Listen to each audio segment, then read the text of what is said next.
brought you by Silver Pumps and Motors. Top quality और consistent performance के लिए सिर्फ सिल्वर पंप्स नाम याद रखना। మీ జీవితాల్లో వెలుగు చూడాలని నా ఆలోచన. ఓసారి కొన్ని కుటుంబాలను భగవంతుడు సరిగా చూడడు.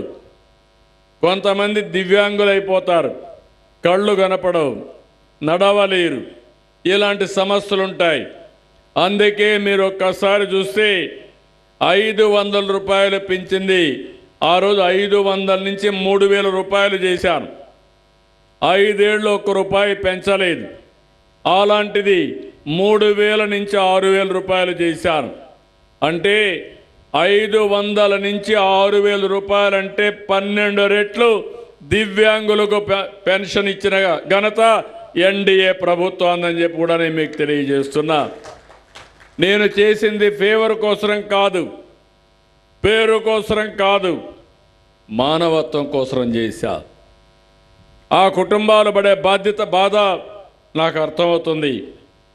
నడవలేని బిడ్డ, చూడలేని బిడ్డ, కుటుంబంలో ఒక వ్యక్తి వికలాంగుడైతే, దివ్యాంగులైతే కుటుంబం అంతా కూడా ఎంత అవస్థపడుతుందో అది అర్థం చేసుకుని వాళ్ళకు ఒక వెసులుబాటు ఇవ్వాలి.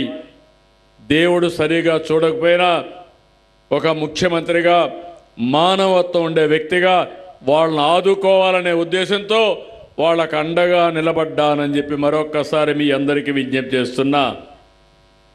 ఇలాంటివన్నీ ఇంకొక విషయం కూడా మీరు గుర్తుపెట్టుకోవాలి. అర్హులందరికీ పింఛన్లు రావాలి.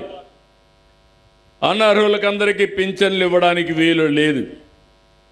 గడిచిన 5 సంవత్సరాల ప్రభుత్వంలో వాళ్ళ కార్యకర్తలకు పింఛన్లు ఇచ్చారు. వికలాంగుడు కాకపోయినా బ్రహ్మాండంగా కారు డ్రైవ్ చేసే వ్యక్తులకి, ట్రాక్టర్ డ్రైవ్ చేసే వ్యక్తులకి, లారీలు డ్రైవ్ చేసే వ్యక్తులకి వికలాంగులు అని చెప్పి పెన్షన్లు ఇచ్చిన సందర్భాలు ఉన్నాయి. మీరు కూడా అర్థం చేసుకోవాలి. మీరు కూడా ఒక పోలీసింగ్ మారిగా పనిచేయాలి. ఈరోజు సమాజంలో పేదవాళ్ళని ఆదుకోవాలి. అదే సమయంలో రాజకీయ ముసుగేసుకుని ప్రజాధనాన్ని దుర్వినియోగం చేస్తే అది సబబు కాదు. అలాంటి వారికి మాత్రం నిర్మోహమాటంగా ఉంటా. ఎక్కడ కూడా నేను 1 రూపాయి దుర్వినియోగం కాకుండా అర్హులకే ఖర్చు పెడతాం.